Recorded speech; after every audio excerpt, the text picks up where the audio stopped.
Countdown in 5, 4, 3, 2, 1. Good afternoon, Boise. I hope you're all well. I want to first thank Elizabeth and Sierra for joining us today to provide sign language translation of my remarks.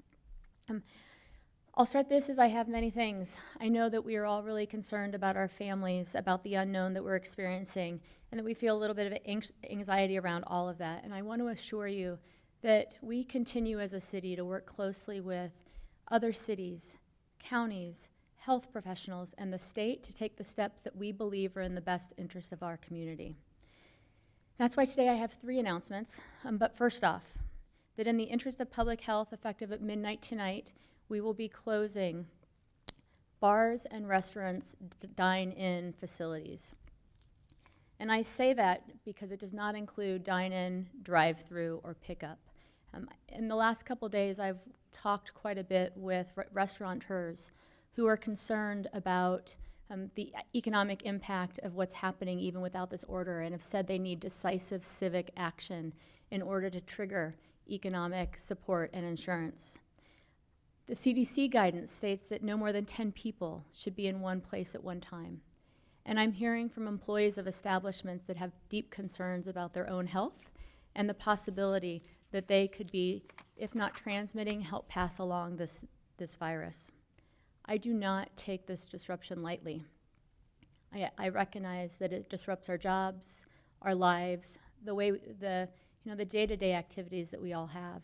So I ask each of you to recognize that as we move through this pandemic, there are going to be decisions that we have to be agile in making. We might find that we can change decisions when we have more information. There are so many unknowns about this, and this is a different kind of community response than we've ever experienced before. And so it's so incredibly important that we take action at the right time before this spreads. We've got to change our behaviors. We need to think as individuals and families how we shop, how we exercise, how we work, how we let our kids play. We have some incredible dining options in Boise. For downtown restaurants, many of them have parking meters in front of them. And so one of the actions we will take tonight is that we will start to close meters in front of each restaurant so that if you call and place an order for pickup or to have it hand delivered to you, you'll be able to park right in front of the establishment without pay. Those are reserved for pickup spots. I'll say this, COVID-19 is giving us a sequence of rapid response needs. It is time as a community, a state, and a country that we think about how we innovate. We have to make new decisions, live in new ways, and I believe at the end of this, it will have been better to have taken action early than to have realized that we took it too late. My second announcement is about childcare and childcare licensing to ensure public health and safety workers have access to childcare. License renewals take place through the city, and those that are expiring in March and April will be extended by 8 weeks to ensure, through the end of April, to ensure that childcare facilities may remain open. Those who need childcare in this time of crisis aren't having to worry about whether the childcare facilities that provide their children care are licensed. We will extend those that already have licenses. And our clerk's office that provides licenses will remain open and by appointment have opportunities for new childcare workers who need to be licensed to come in for fingerprinting and paperwork. The fingerprinting and background checks are required by the federal government, and so we'll be offering this appointment here at City Hall as usual, however by appointment. And then finally, I have one more announcement. In keeping with the CDC's recommendations on gatherings limited to 10 people, we're issuing Public Health Emergency Order number 2001 today, which suspends the meetings of the following City of Boise commissions and committees until further notice. The committees that we are suspending are citizen committees that advise different departments, send up recommendations to the City Council, such as Arts and History, Design Review, Public Works, the airport, including the Planning and Zoning Commission meetings. And we're doing this because we value deeply the importance of public process and transparency. So rather than limiting those meetings and attendance, rather than making it more difficult for the public to weigh in, we will be disbanding those meetings for 30 days, and then we'll reevaluate. Some people have asked me about city council meetings, and I'll say this. City council meetings do not fall under this order. However, for the next 30 days, we will not be conducting any items of business beyond perfunctory run the city items of business. There will be no items that would have a public hearing because we do not want to have people come in here or feel as though they cannot come in here for health reasons. And so a city council meeting on Tuesday will look like this. We'll gather at 6. We'll start the meeting. We'll have an update on our recovery and our response and recovery of the COVID-19 virus. And then we will take any items that have to be covered, such as checks. And then from there, we will have other strategic updates for the council. We'll continue to offer more information on this and other matters daily. And I encourage everyone to visit the site cityofboise.org/COVID-19.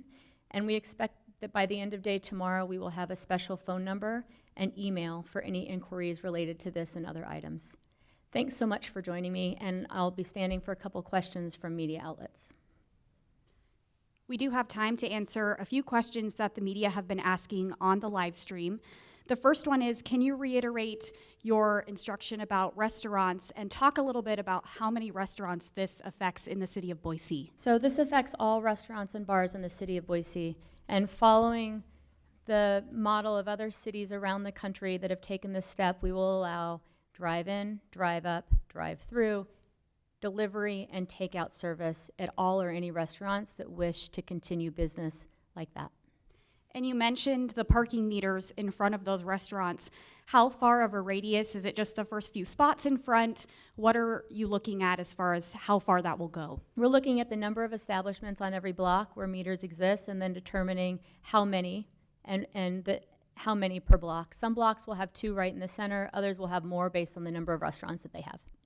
And I'd like to say that over the last day, Tuesday night was when we passed the ordinance that gave the authority to take these measures in consultation with the city council. We all agree that steps are needed to be taken. The city council will be weighing in on this on Tuesday. The parking came about from conversations that we've had with restaurateurs that are concerned about the health of their employees, of course, the economy that we're currently experiencing due to the pandemic, and then the needs if you're going to have a delivery and drive-up business. We also received a question about employees at those businesses who will be impacted. What steps are you taking to help those workers and support them during this shutdown? Sure. All of us in many sectors are going to be experiencing economic difficulty. We have assured restaurateurs and employees that have reached out to me asking me to take this step that we will advocate fiercely for unemployment benefits. We will have to develop a plan regionally for how we recover as we move through this, and it's these employees as well as others that will be seeking support and help from local, state, and federal authorities. And the last question that we have time for, we were also asked specifically about churches. How does this impact recommendations for other places where there's typically large gatherings of people? Sure, that's a great question. The question was about how this impacts other large gatherings. The CDC guidelines are clear that there should be no more than 10 people in one place at once to curb the spread of the virus. And the reason we want to curb the spread of the virus is so that we are sure that we don't inundate our hospitals with those who need respirators, ventilators, et cetera, and that we don't become vectors and hurt the most vulnerable populations in our community. As I also said, that this is a quick moving and we're learning new things every day, and we're evaluating the steps that we need to take as a city to protect our residents. Today we are addressing restaurants, bars, and dine-in facilities, but rest assured that at the same time we're having to have conversations about what the CDC guidelines mean in terms of how we regulate business and protect the health and public safety of our community. And one more that just came in. Can you talk a little bit about if there will be enhanced screenings or additional things put in place at the airport? The airport is working right now on plans to protect the health and safety of the public while they remain open, because as an airport facility, they must remain open. We'll have more details on that as they come out. Thanks so much for joining me in this new way of having a press conference so that we have distance among us. I really appreciate the time.